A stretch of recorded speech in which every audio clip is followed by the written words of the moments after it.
예, 오늘은 우리 사사기의 맨 마지막 부분을 살펴보려고 합니다.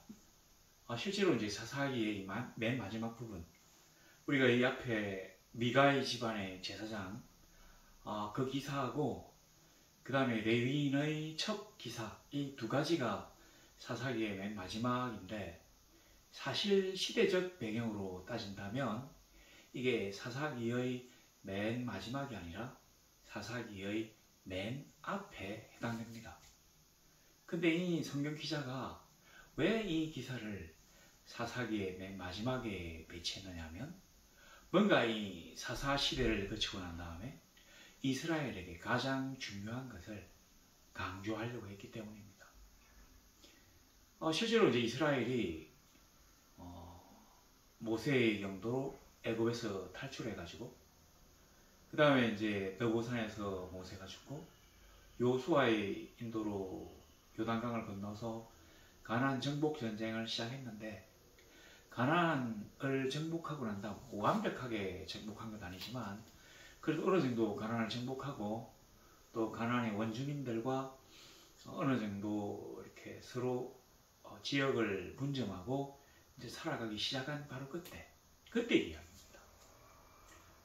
실제로 그때 사사기 19장 1절에 보면 이스라엘의 왕이 없을 그때 보라 이스라엘에 왕이 없었다, 뭐 이런, 이스라엘에 왕이 없었다는 거, 이게 사실은 아주 많이 나와요. 18장 1절에 보면 그때 이스라엘에 왕이 없었고, 뭐 항상 이렇게 이스라엘에 왕이 없었기 때문에 사람들이 자기 소견에 옳은 대로 행하였다라는 말들이 군데군데 나옵니다. 왜 그랬겠습니까?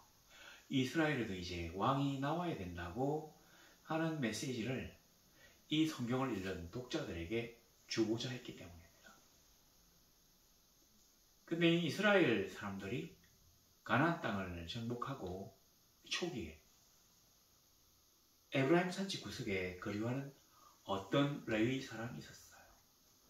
레위 사람들은 이스라엘의 다른 12지파와 달리 그 근거지를 제공받지 못했습니다. 대신에 이 레위인들은 48개의 성에 골고루 이제 나뉘어져 가지고 그 인근 백성들의 그 신앙 생활을 지도하는 뭐 이런 역할을 맡았습니다. 그리고 이제 그런 것 때문에 그 인근 백성들의 11조와 헌물을 가지고 생활하도록 되었어요. 그런데 이스라엘 백성들의 그 신앙이 너무 급격하게 쇠퇴하게 되었기 때문에 레위인들이 먹고 살 길이 막막했다고 합니다. 우리 지난번 기사에서 나온 것처럼 모세의 그 손자 역시 동가식스가숙하면서 노숙하면서 어떤 자기 임지를 구하기 위해서 열심으로 노력하다가 이교의 제사장이 되었던 것처럼 오늘도 이 레위인들에 관한 이야기가 계속되는데, 이 레위인은 48개의 성읍을 벗어나서, 이 사람도 아마 좀 먹고 살기가 어려웠다고 생각되는데 조금은 더 사정이 나았던 것 같아요. 근데 임지가 없이 에브라임 산지의 구석진 데서 아마 거류하고 있었답니다. 거류라는 말은 뭐냐면 나그네처럼 살았다는 얘기예요. 원래 하나님이 각 지파와 족속과 가족들에게 땅을 다 배분해 주셨는데, 그 땅을 배분한 사람들이 사는 것을 그 사는 것을 갖다가 거주하고 있다 이렇게 얘기한다면, 그 땅을 배분받지 못한 사람들이 고향을 떠나서 나그네의 신분으로 살고 있는 것을 거류라고 했어요. 거류. 19장 1절에 보면 에브라임 산지 구석에 거류하는 어떤 레위 사람이, 이 사람도 역시 레위인으로서 어떤 그 인지를 할당받지 못했기 때문에, 아니면 그걸 할당받았는데 백성들이 11조를 하지 않았기 때문에 먹고 살기가 어려워가지고 그곳을 떠나서 에브라임 산지의 구석진 곳에 가서 나그네로 살고 있습니다. 이런데 유다 베들레헴에서 첩을 맞이했어요. 우리가 지금 생각하면 하나님의 성막에서 일하는 레위인이 첩을 맞이한 게 상당히 잘못된 것처럼 보이기는 하지만 그 당시 세상이 일부 다처제의 세상인 것을 생각한다면 뭐 이거를 가지고 특별히 이 사람이 죄인이다 이렇게는 볼 수 없습니다. 우리 사무엘 요 뒤에 나오면 이제 사무엘기가 나오는데 사무엘의 어머니가 한나잖아요. 근데 이 한나 역시 그 뭐 두 번째 부인이라고 해야 됩니까? 첩이라고 해야 됩니까? 이 여인 때문에 고통을 많이 겪었어요. 그리고 뭐 아브라함도 그렇고 이삭은 공청하니까 빼고 야곱도 그렇고 굉장히 많은 여인들을 아내로 삼고 있는 것을 우리가 알고 있습니다. 그래서 그거는 죄가 아니다. 혹시라도 우리 그 여자 성도들이 보면 화가 날 수도 있는데 뭐 그 당시는 그랬어요.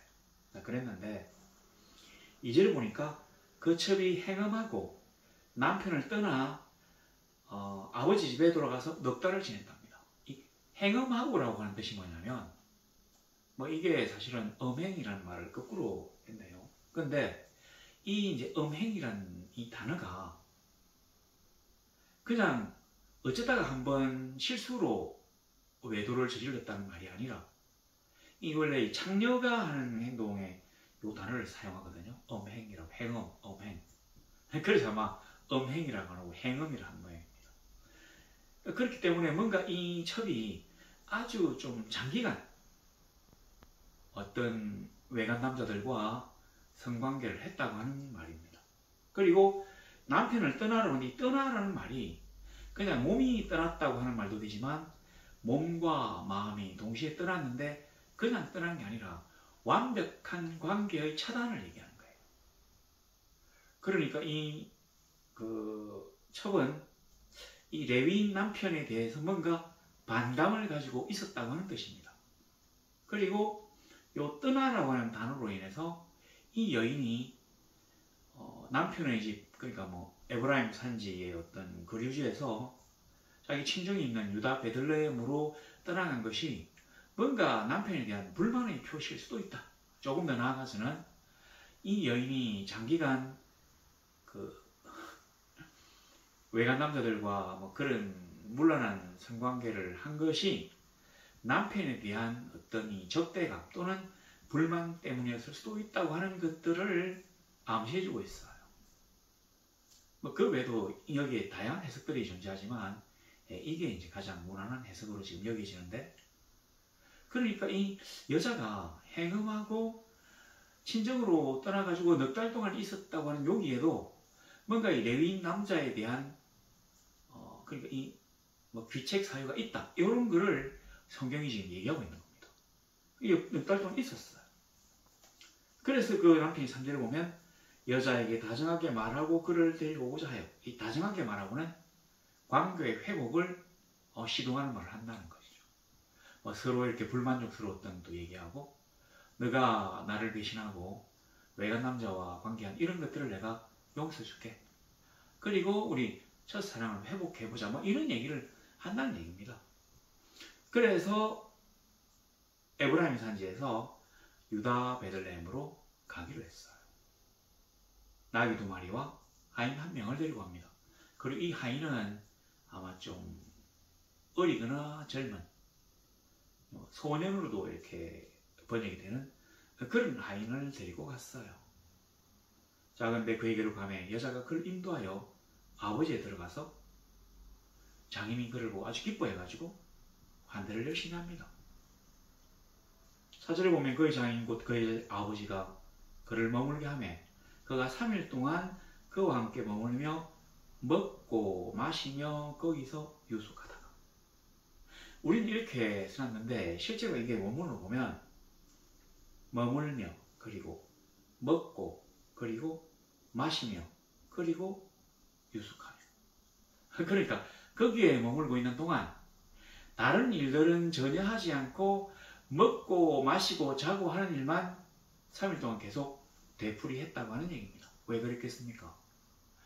이 딸이 음행을 저질러 가지고 그리고 또 남편을 막 그 정오하면서 지금 고향으로 돌아와 가지고 넉 달 동안 집에 있었는데 여기서는 이 아버지가 이 여인을 집에 데리고 있었다는 것만 나와 있지만 실제로 이제 이 장인은 상당히 좀 속을 끓였는가 봐요.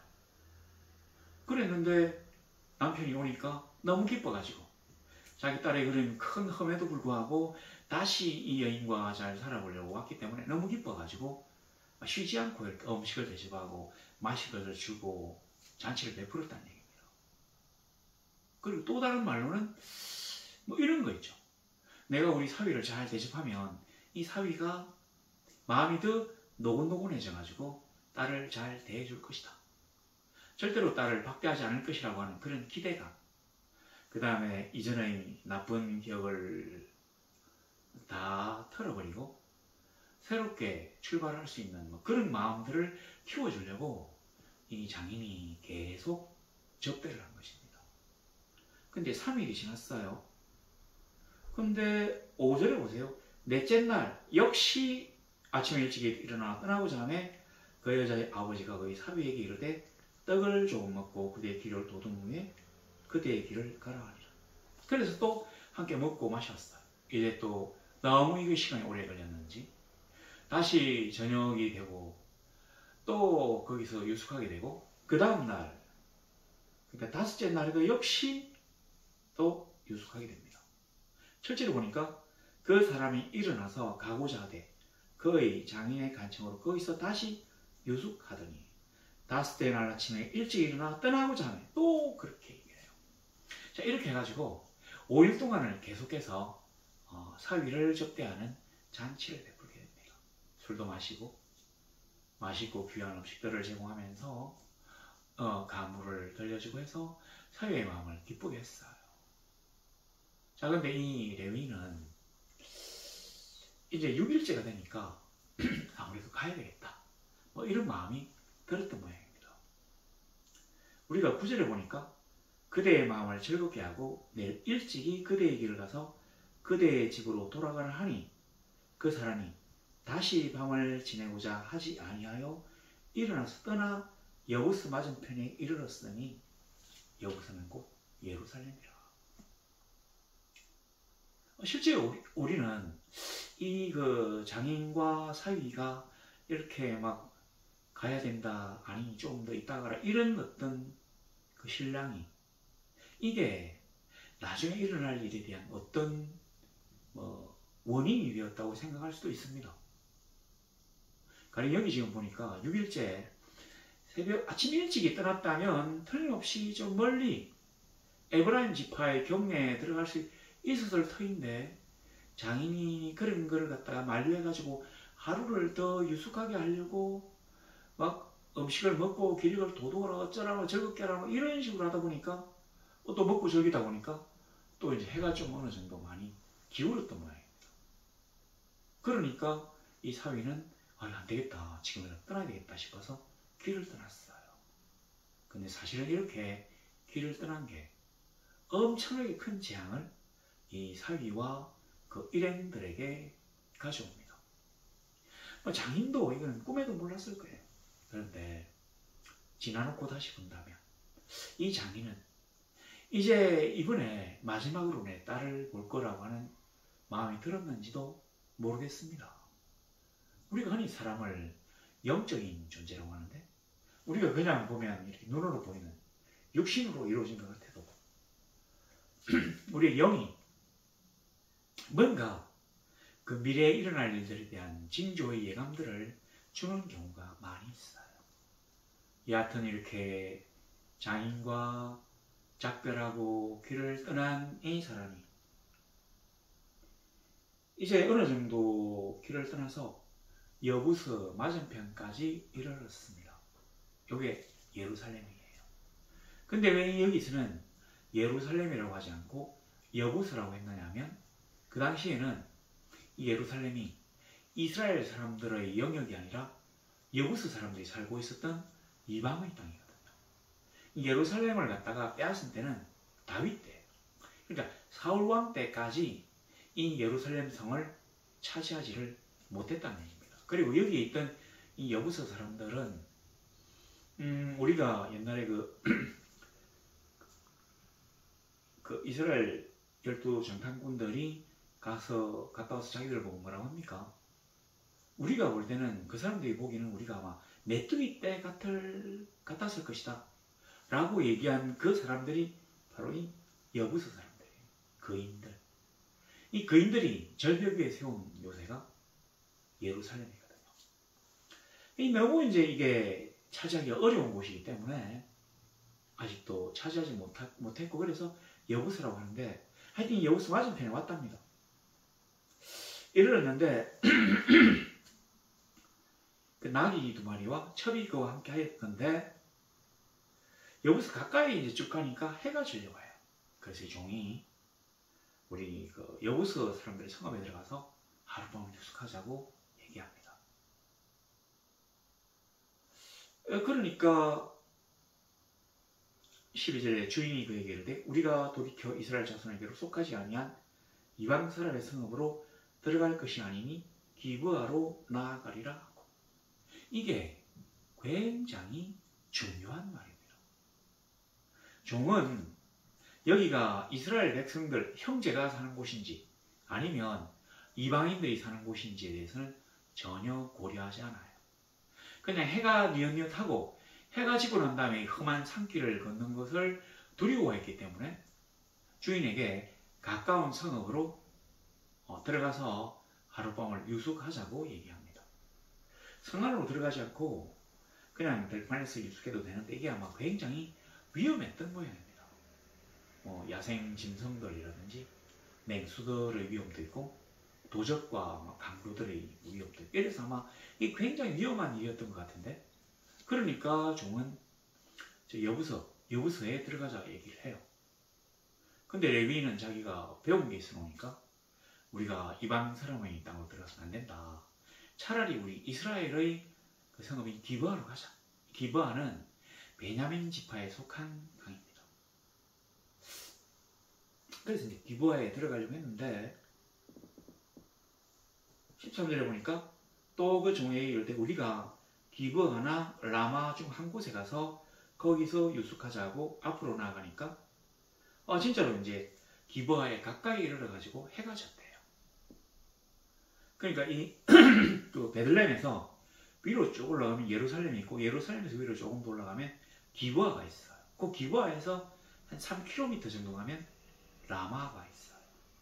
라마는 굉장히 우리가 잘 알고 있는 도시입니다. 이 라마 하면 유명한 선지자가 있잖아요. 이 사무엘. 이 라마는 사무엘의 그 주요 순회 통치지 중에 한 곳입니다. 사무엘은 라마에 가서 백성들을 재판하고 어떤 그 정치적인 행정적 처리를 했던 것 같아요. 지금 생각하면 이 라마가 그래도 제법 괜찮은 도시였을 것 같은데, 그 3km 밑에 가면 기브아가 있어요. 그리고 기브아와 이 베들레헴까지는 10km입니다. 10km라면 진짜 얼마 안 돼요. 그러니까 사람들이 그러면 진짜 얼마 안 되는데, 이때 해가 떨어진 거 보면 이 장인이 이 사위와 딸을 그냥 보내기가 싫어가지고 계속 붙잡았던 모양입니다. 만일에 이 레위인의 생각처럼 아침 일찍, 그러니까 새벽 일찍 이 길을 떠날 수 있었다면 어쩌면 에브라임 사람들의 영역에 당도했을지도 모르는 일입니다. 그러니까 이게 이제 유다 지파 위에가 베냐민 지파, 그 위에가 에브라임 지파, 이 땅들이 그렇게 되어 있어요.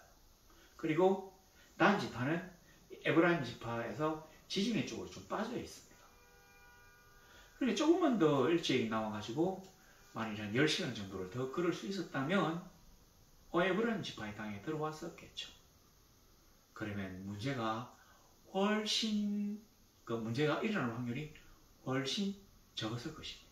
같은 지파니까. 근데 어떻게 됐든지 베냐민 지파의 땅인 그 기브아에 갔을 때 해가 졌어요. 라마까지 가려고 하면 3km를 더 가야 되는데 이제 해가 완전히 지니까 어둠이 앉았는데 이 험악한 산길을 걸어간다는 게 쉽지가 않습니다. 왜냐하면 그 이스라엘 지역의 산들은 나무가 없어요. 민둥산이에요. 그러니까 캄캄한데 길을 잘못 들으면 절벽으로 구를 수 있습니다. 아니면 뭐 비탈로 구를 수 있다든지. 그렇기 때문에 이 뭐 사막 평평한 지역이란 몰라도 이 산지이기 때문에 가기 어려워요. 어쩔 수 없이 기브아에 갈 수밖에 없었습니다. 이 기브아가 이 사람들에게 어마어마하게 큰 재앙을 불러일으킨 곳이에요. 그러니까 처음에 이 레위인은 이스라엘 형제들이 살고 있지 않는 이방인의 땅으로 가기를 싫어해서 기브아까지, 여부스가 아니라 기브아까지 간 겁니다. 더 못 가고 라마까지 가지 못하고 기브아에서 유숙할 수밖에 없게 되었어요. 이스라엘의 하나님, 우리 하나님은 뭐라고 말씀하셨습니까? 이방인들과 함께 상을 받지 말라고 하셨어요. 왜냐하면 그 지역 풍습이 그렇답니다. 이 음식을 같이 나누어 먹으면 친구가 된대요. 형제. 그러면 그 형제가 형제를 죽일 수가 없다고 하는 거죠. 근데 하나님은 헤렘이라고 해서 이 가나안 땅에 있는 모든 이방 족속들을 다 죽이고 진멸해서 하나님께 바치라고 하는 이 헤렘의 개념을 주셨기 때문에 만일에 이 사람이 여부스에 있는 어떤 사람의 집에 들어가게 된다면 문제가 커지는 겁니다. 여부스가 더 이상 하나님의 백성들의 손에서 진멸되어질 수가 없는 결과를 초래해요.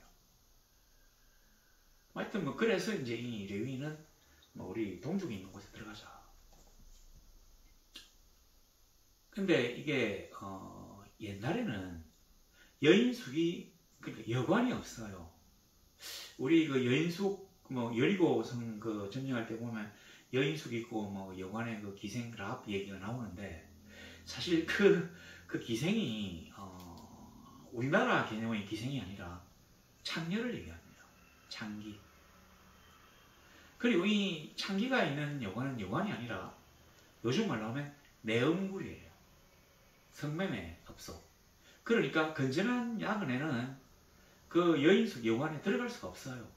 이 사람들은 어떻게 이제 유숙하게 되느냐면 그 길거리 광장 모퉁이나 이 길거리에 여기 서가 있으면 모퉁이에 서가 있으면 그 지역 주민들 중에서 누구라도 나와가지고 이 사람들을 자기 집에다가 초청해가지고 재우고 먹이게 됩니다. 근데 이제 주인이 손님을 위해서 음식을 대접하면 안 먹을 수가 없잖아요. 그러면 여부수에서 말 그랬다면 이방인과 친구가 형제가 되는 거니까 이제 이스라엘 형제들 아래에 들어왔다고 했는데 막상 기브아에 들어가 서가 있으니까 아무도 자기 집에 초청하지 않아요. 그러니까 이제 뻘쭘하게 그냥 서 있는 거죠. 이 레위인의 아내와 하인과 나귀 2마리 이렇게 서 있는 거예요. 그냥. 자, 그랬는데 여기 보면 이제 16절에 저녁 때 한 노인이 밭에서 일하다가 돌아오니 그 사람은 본래 에브라임 산지 사람으로서 기브아에 거류하는 자요. 그곳 사람들은 베냐민 자손이다. 자, 여기에 성경이 이 노인의 정체에 대해서 장황하게 설명합니다. 왜 설명을 했는가 하니 이 노인은 기브아 거민도 아니고 베냐민 지파도 아니고 에브라임 지파다. 그래서 여기에 거류하고 있다. 나그네라는 얘기죠. 원래 예수님이 뭐라고 하셨어요? 그 이스라엘에서 제일 가난한 사람은 3종류 들잖아요. 자주 나오는데 과부와 나그네. 이 나그네는 조상대대로 받은 땅이었기 때문에 진짜 가난해요. 이 사람도 역시 마찬가지입니다. 밭에서 일하다가 저녁 늦게 왔지만 아마 그 밭이 이 사람에게 속한 밭은 아니지 않았을까. 남의 밭을 빌려가지고 경작하는 소작농이 아니었을까. 이 사람도 힘든 사람이에요. 그런데 나그네이기 때문에 나그네의 서름을 잘 알겠죠. 그래서 이 사람들에게 가서 여기 보면 아주 또 우리가 많이 들어봤던 말 17절에 나그네가 있는 것을 본지라. 노인이 묻되 그대는 어디로 가며 어디서 왔느냐. 한때 그 루 살로메라고 하는 여인이 철학자인데, 이 여인이 책을 지었는데 그 책 제목이 바로 이거예요. 우리는 어디서 와서 어디로 가는가. 이 노인이 하는 말이에요. 그대는 어디로 가며 어디서 왔느냐. 어디에서 와서 어디로 가고 있느냐 물어보는 거예요. 나는 베들레헴에서 와서 에브라임 산지로 간다고 얘기하니까 이 노인이 에브라임 산지 출신이잖아요. 아, 동양 사람이구나. 나도 나그네인데 나그네 된 너를 내가 대접하겠다고 생각하게 된 것이죠. 그래서 집으로 데리고 가려고 해요. 그런데 이 사람이 쓸데없는 얘기가 이제 많이 일어나는데, 보면 18절 중간쯤 보세요. 이제 여호와의 집으로 가는 중인데 나를 자기 집으로 영접하는 사람이 없나이다. 근데 이건 거짓말입니다. 이 사람이 에브라임 산지의 구석진대에 살고 있지만 여호와의 집에 살진 않아요. 이 사람은 지금 자기 집으로 가려고 하는 중이지 여호와의 집으로 가려고 하는 게 아닙니다. 근데 왜 그렇게 얘기했을까요? 아마 이 레위인이 봤을 때 이 노인이 자기가 레위인이고 성막, 이 실로를 얘기하는데 이 성막이 있는 실로에 간다고 하면 성막에 수종드는 사람인가 여기고는 자기를 더 걱진히 대접해 줄 것이라고 생각했기 때문입니다. 자, 그런데 19절에 보면 또 얘기합니다. 우리에게는 나귀에게 먹일 집과 여물이 있고 나와 당신의 여종과 당신의 종인 우리들과 함께한 청년에게 먹을 양식과 포도주가 있어 무엇이든지 부족함이 없나이다. 자기를 갖다가 저 사람이 주인 앞에서 종으로 딱 낮추는 거예요. 아마 그 당시 중건동의 그 수사법이 이랬던 모양입니다. 아브라함은 손님 앞에 주인인 자기를 낮추었잖아요. 당신의 종에게 이렇게 음식을 대접할 기회를 주세요. 당신의 종의 집에 오셔서 발을 씻고 좀 쉬었다 가라고 얘기하는. 이 사람은 자기가 지금 나그네인데 그 자기를 접대할 수 있는 주인에게 우리가 당신의 종이다. 이렇게 얘기합니다. 이 사람은 아마 이 기브아에 들어오고 난 다음에 이 기브아 거리가 뭔가 좀 분위기가 흉흉하다는 것을 느꼈던 모양입니다. 그래서 길거리에 노숙했다가 더 큰 어떤 위험에 처할 수 있다고 여겼던 것 같아요. 그래서 반드시 담벼락이 있고 그 문이 있는 그 안에 들어가서 어떤 사람의 집 안에 들어가서 안전하게 잘 수 있는 곳에 가서 유숙해야 자기들의 신변이 보호받을 거라고 여긴 것 같습니다. 그러니까 노인은 다 너가 유숙하고 먹을 거 입을 거 이런 거 내가 다 줄 테니까 걱정하지 마라 하고 갑니다. 그 당시에 이스라엘 손 대접하기를 그 하나님을 대접하듯 하라 이런 어떤 속담이 그동안 있었고, 손님을 대접하는 것은 신이 너에게 복을 주려고 하는 것이다 이런 얘기도 있다고 하는데, 실제로 그 지역에 하나님을 믿든 안 믿든 손님을 대접하는 것은 그 중근동 지역의 고대로부터 내려왔던 미풍양속이에요. 물을 제공하고 하룻밤 손님으로 전해서 재워주고 그랬다고 합니다. 자, 그랬는데 그래서 그 사람들이 들어가서 먹고 마셔요. 이 레위는 자기의 선택이 옳았다고 생각했을 것입니다. 그리고 말이 아니고 타향에서 고향에 대한 얘기를 하면서 어떤 그 여행의 회포를 부르고 있었는지도 모릅니다. 그런데 문제가 생겼어요. 22절에 그들이 마음을 즐겁게 할 때 그 성읍의 불량배들이 그 집을 애워사고 문을 두들기며 집주인에게 뭐라고 합니까? 네 집에 들어온 사람을 끌어내라. 우리가 그와 관계하리라 하니. 어디서 많이 들어본 말 같지 않습니까? 소돔과 고모라에서 롯의 집에 든 천사들을 그 강간하려고 했던 그 소돔의 그 아주 추악한 인간들하고 똑같은 얘기를 지금 하는 것입니다. 왜 그렇습니까? 하나님이 그 당시에 이스라엘 사람들이 더 이상 이스라엘이 아니라 벨리알의 아들들 같은 짓을 하고 있다는 것을 설명하고자 한 것입니다. 왕이 없다고 했잖아요. 이 말은 다르게 본다면 하나님이 주신 명령을 어긴 사람들의 제재를 가할 수 있는 그런 기관이나 사람이 없었다고 하는 것을 얘기합니다. 사람들이 자기 멋대로 행하는 거예요. 인간들은 자기 멋대로 하게 두면 선해지기보다는 악해지기가 쉽습니다. 왜냐하면 인간들은 죄악 가운데 탄생한 죄인들이기 때문이죠. 바로 그러한 곳으로부터 하나님 우리를 불러가지고 하나님의 거룩한 곳으로 몰아서 그 선택받은 사람들의 모임이 바로 교회잖아요. 여기서는 이제 가할이라고 하고 또 뒤에 보면 에다라고도 했는데 바로 그거 교회라는 그런 곳입니다. 세상과 격리되어서 하나님의 거룩한 죄 씻음을 받아가지고 하나님의 거룩함을 본받기 위하여 성화되어 가는 사람들의 집단이죠. 그런 무리들이 모인 곳이 바로 교회입니다.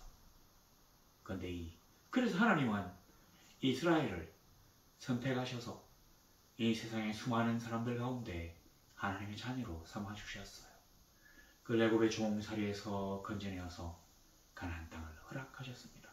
노예가 땅을 소유한 자유민이 되었습니다. 얼마나 감사한 일인가요? 그러나 그들의 감사는 번개처럼 빠르게 식고 이제 이들의 행태가 그 옛날 하나님이 징계하셨던 멸망시키고 마셨던 소돔 사람들하고 똑같게 되었다는 말입니다. 그리고 더 놀라운 사실은 여기 보면 우리가 그와 관계하리라니 이 레위인의 첩을 갖다가 내어놓으라고 한 게 아니에요. 레위인을 내어놓으라고 한 겁니다. 동성애를 얘기하는 거죠. 우리는 소돔만 동성애의 고장으로 멸망한 것처럼 생각하지만 이 베냐민의 기브아 역시 동성애로 멸망하는 성읍이 된 것입니다. 여기 보면 그 성읍의 불량배들이라고 되어 있죠. 이 불량배가 옛날 성경에는 비류라고 되어 있어요. 근데 이 비류를 뭐라고 하냐면 벨리알의 아들. 이 벨리알은 뭐 무익한 나쁜 뭐 이런 뜻이지만 사실은 디아블로스 벨리알은 악마의 이름이라고 해요. 그러니까 하나님의 자녀인 이스라엘이 아니라 악마의 아들들인 이 기브아 사람들이 사는 곳이 바로 이 악마의 아들들이 사는 그런 소돔성 같은 곳이 되었다고 하는 것입니다.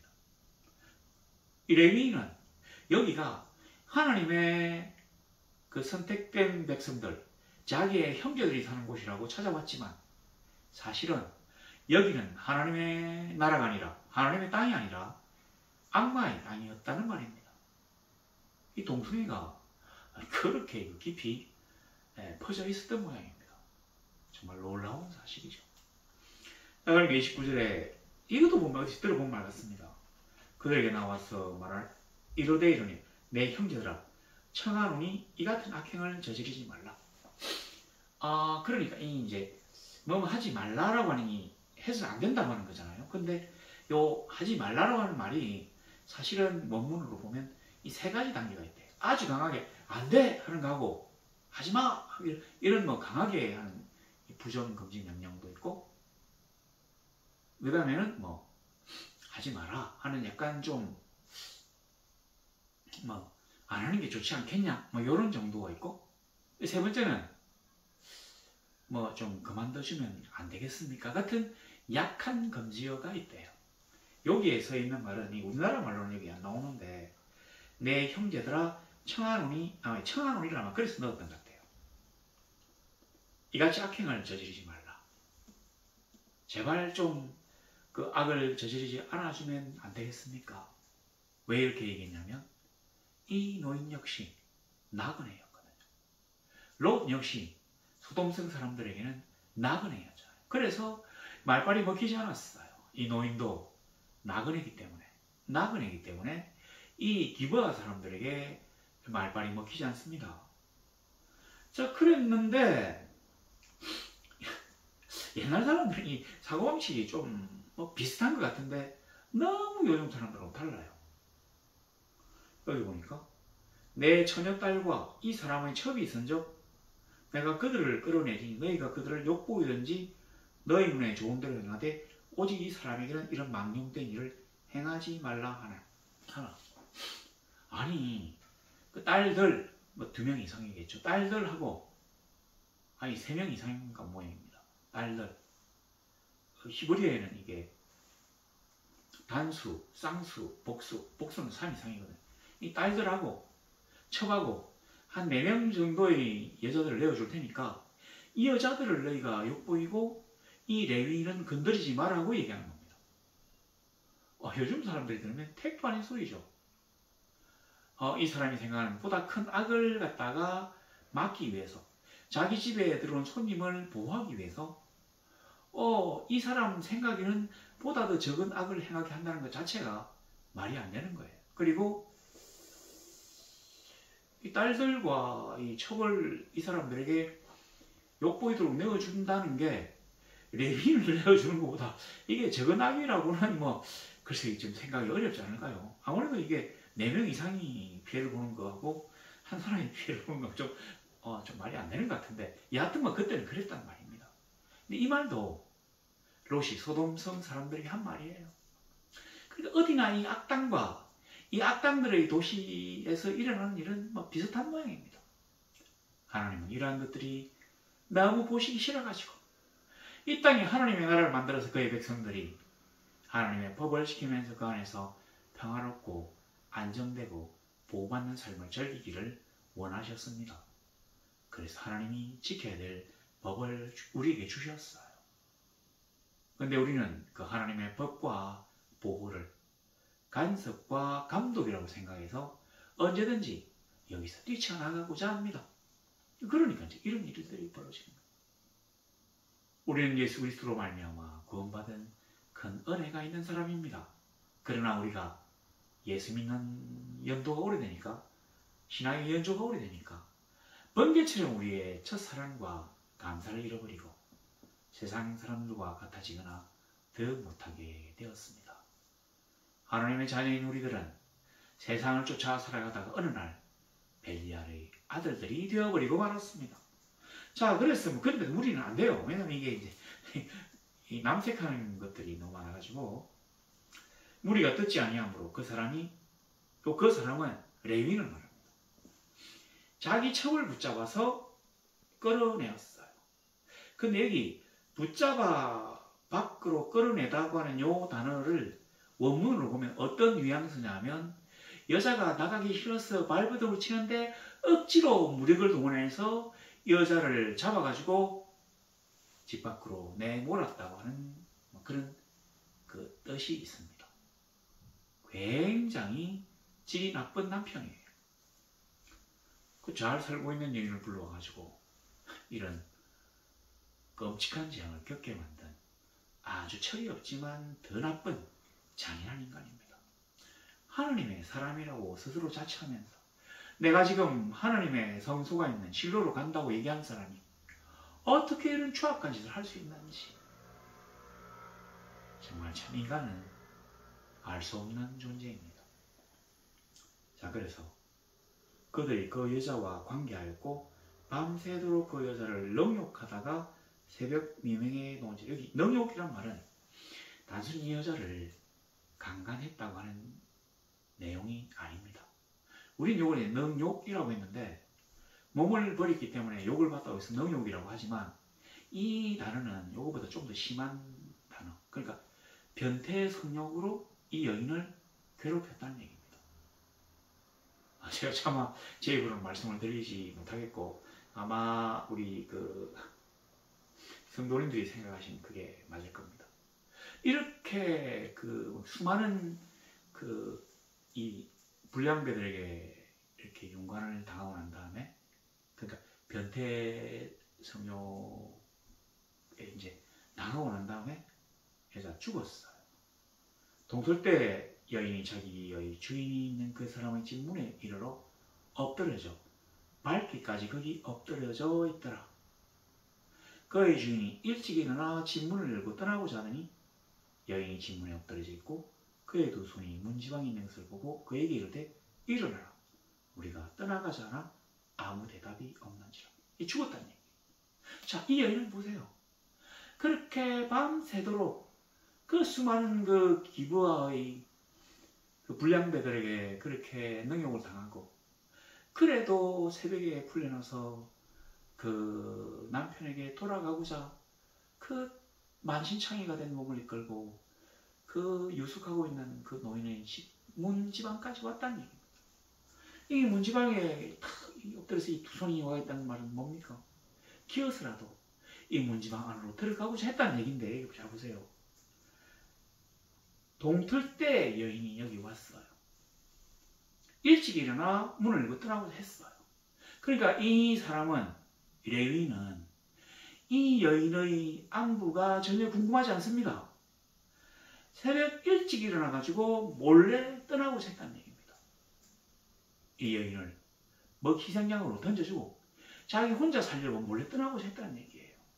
근데 그렇게 몰래 나가려고 문을 열어보니까 자기의 아내가 여기 누워있는 걸 보고는 어우 그렇게 어떻게 뭐 이런 얘기 전혀 없어요. 이르되 일어나라 우리가 떠나가자. 이 사람의 잔인함과 무정함을 이보다 더 표현할 수는 없습니다. 하나님의 사람이라고 하는 레위인이 얼마나 썩었는지를 여기에 보여주는 거예요. 하나님의 자녀라고 하는 이 기브아의 사람들이 얼마나 썩었는지를 지금 나타내고 있습니다. 하나님이 간섭지 아니하시고 하나님이 징치하지 아니하니까 하나님의 대리자가 그들을 바로잡지 않으니까 이것들이 얼마나 타락할 수 있는지를 보여주었어요.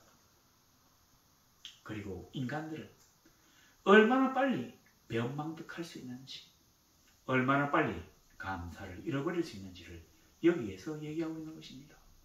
만일에 밤새도록 자기 아내가 어떻게 되었을지 걱정되었다면 집 문 앞을 서성거렸어야 되지 않겠습니까? 그래서 이 여인이 만시창이가 된 몸으로 기어서 오는 것을 봤다면 자기가 가서 이 여인, 자기 아내를 들고는 와서 뭐 치료를 하고 음식이라도 주고 기력을 회복하려고 하는 노력이라도 했으면 혹 살아날 수도 있지 않았을까요? 그런데 그는 전혀 그러지 않았어요. 제 신학교 그 동산에 큰 돌로 된 비가 있습니다.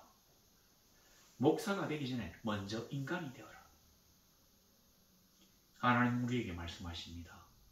너희가 교인이 되었다면 먼저 인간이 되어라. 나를 믿는다면 내가 너희에게 준 계율을 제대로 지켜 행해라. 바로 그게 인간다움이에요. 왜냐하면 우리의 모습 속에, 우리의 본질 속에 하나님은 자기의 아이콘을 다 넣어놓으셨거든요. 그리고 하나님의 피조물인 우리에게 하나님의 창조의 손길들이 남겨져 있거든요. 그런데 우리는 하나님의 자녀됨을 거역하고 벨리알의 아들들이 되어가지고 이 세상을 더 악하게, 더 혼탁하게 만들고 있습니다. 신기하지 않나요? 인간들이 타락하게 되면 제일 먼저 나타나는 게 성적인 타락이에요. 자기 몸을 타락시키는 것입니다. 그런 타락된 사람들이 모이는 곳은 당연히 타락된 사회가 되겠죠. 이렇게 가서 이 레윈이 이 사람이 보기보다 상당히 음흉한 사람인 것도 같고 뭔가 뒤끝이 장렬한 사람인 것도 같고 이 시체를 이제 나귀에 태워서 가가지고는 칼이잖아요, 칼. 29절에 그 집에 이르렀으면 칼을 가지고 요 칼의 원문에는 그 칼이라고 글을 다 붙여놨어요. 그 칼. 하나님께 희생 제물을 잡을 때 쓰는 그 칼을 가지고 자기 아내의 시체를 12도막을 내가지고 이스라엘 지파에 발송합니다. 그래서 문제가 생기게 돼요. 이제 그 결론은 아직 나지 않았습니다. 왜냐하면 이 뒤가 나오기 때문에. 어떻습니까? 하나님이 그들에게 자유와 돈을 주셨어요. 경제적 안정과 지위를 허락하셨습니다. 더 이상 서름을 당하지 않고 남에게 꾸지 않고 당당하게 자유민으로서 하나님이 주신 기업을 일굴 수 있는 그러한 권리를 주셨어요. 그러나 그들만을 위한 권리가 아닙니다. 하나님은 자기의 형제들이 서로 사랑하며 돕기를 응원하셨어요. 그런데 이 세상에는 그렇지 않은 일들이 너무나 많이 있습니다. 그렇게 하고 이 남색이 급속도로 퍼져가지고 왜 그랬겠습니까? 그 지역 사람들이 그런 걸 즐겼거든요. 소돔 사람들이 즐겼으면 고모라 사람도 즐겼고 그리고 그 인근의 마을 사람들도 즐겼을 거예요. 우리가 선함으로 착함으로 의로움으로 하나님의 복으로 그들을 끄집어내지 않는다면 그들이 밑에서 우리를 끌어서 내릴 것입니다. 올리는 것보다는 끌어내리는 게 더 쉬워요. 왜냐하면 우리 인간들은 악하기 때문이거든요. 이 죄인된 우리들을 하나님이 부르셔가지고 거룩한 무리를 만드신 것입니다. 그런데 우리가 과연 거룩한 무리의 역할들을 감당하고 있는지, 그리고 이 세상에 아직도 벨리알의 아들들이 사는 악마의 땅이 아닌 것으로 남아있는지를 한번 살펴보세요. 지금 아마 벨리알의 아들들이 사는 곳이 되어 있지 않을까요? 우리는 혹시나 여기 걸렸다가는 어떻게 될까 싶어가지고 막 그냥 그 주민들 사이에서 모른 척하며 지내는 사람들 아닌지, 때로는 뭔가 또 이렇게 뭔가 나는 다른 사람이라고 생각하지만 강력하게 그건 잘못된 거라고 외치지도 못하고 그거는 뭐 좀 잘못된 게 아닐까요? 라고 하는 아주 좀 우스운 상황에 처해 있는 그런 사람들은 아닌지 우리를 한번 돌아볼 만도 합니다. 이 도시의 운명은 우리는 알고 있어요. 그러나 그 사람들은 아무도 모릅니다. 뭐 우리가 결론적으로 얘기하면 베냐민 지파는 장정 600명을 제거하면 싹 다 죽어요. 남자고 여자고 아이고 뭐 싹 다 죽어요. 짐승이 오면 싹 다 작살납니다. 서로 다 회파돼요. 하나님은 우리 스스로 우리가 지은 죄를 정화시킬 능력이 없다고 판단되면 강제로 우리를 깨끗게 하십니다. 그러면 박살이 나는 것입니다. 하나님이 한번 손을 들면 인간들은 그 어느 누구도 그 하나님의 분노의 채찍에 남아날 수가 없습니다. 그러니까 먼저 우리가 회개해야 합니다. 먼저 우리가 우리 스스로를 거룩하게 만들어야 합니다. 먼저 우리가 하나님 앞에 형제의 잘못을 위하여 지적하고 또 이 잘못들을 바로잡을 수 있도록 역할을 해야 합니다. 바로 그것이 성도에게 주어진 사명입니다. 예배당에 앉혀놓는 걸로 끝이 나는 게 아니에요. 예수를 믿는다고 말하는 걸로 끝이 나는 게 아닙니다. 우리 주 예수께서는 우리로 하여금 자기 정인이 되게 하셨지만 바로 이 정인이 되는 것이 하나님의 나라에 들어가도록 하는 것입니다. 사실은 궁극적으로 말하면 이 땅에 하나님의 나라를 건설하러 오신 것이 바로 예수 그리스도십니다. 예수 그리스도께서 우리에게 복음을 주셨다는 게 뭐냐면 우리가 예수 그리스도를 믿기만 하면 이 하나님의 나라에 들어갈 수 있다고 해서 복음인 것이에요. 복된 소식.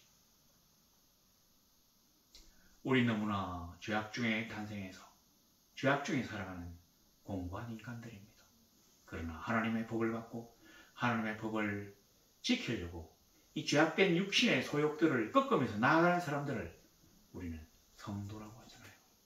물론 우리는 완벽하게 거룩해질 수 없다는 것을 알고 있습니다. 그러나 최소한 죄악을 싫어하고 거룩함을 사모하는 그런 자세는 보여야 합니다.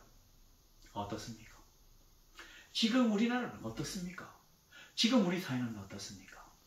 과연 하나님 우리를 보셨을 때 이 기브아 사람들보다 더 나은가 한번 생각해 봅시다. 과연 우리가 하나님의 아들들이라고 하면서 벨리알의 아들들로 지칭된 저들과 비해서 뭐가 다른지 한번 생각해 봅시다.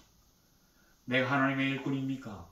그렇다면 이 레위인보다 내가 나은 것이 무엇인지를 한번 돌아봅시다. 내가 이 세상에서 뭔가 맑은 것들을 제공하고자 합니까? 그런데 이 노인의 사고방식을 한번 생각해 봅시다. 혹시나 나도 세상의 악에 물들어가지고 세상 풍조에 물들어가지고 적당히 타협하며 그냥 그렇게 무늬만 신도로 살아가고 있지는 않습니까? 생각해 보아야 될 문제입니다. 멋진 성도로 살아가는 성도들이 되시기를 우리 주 예수 그리스도 이름으로 간절히 소망합니다.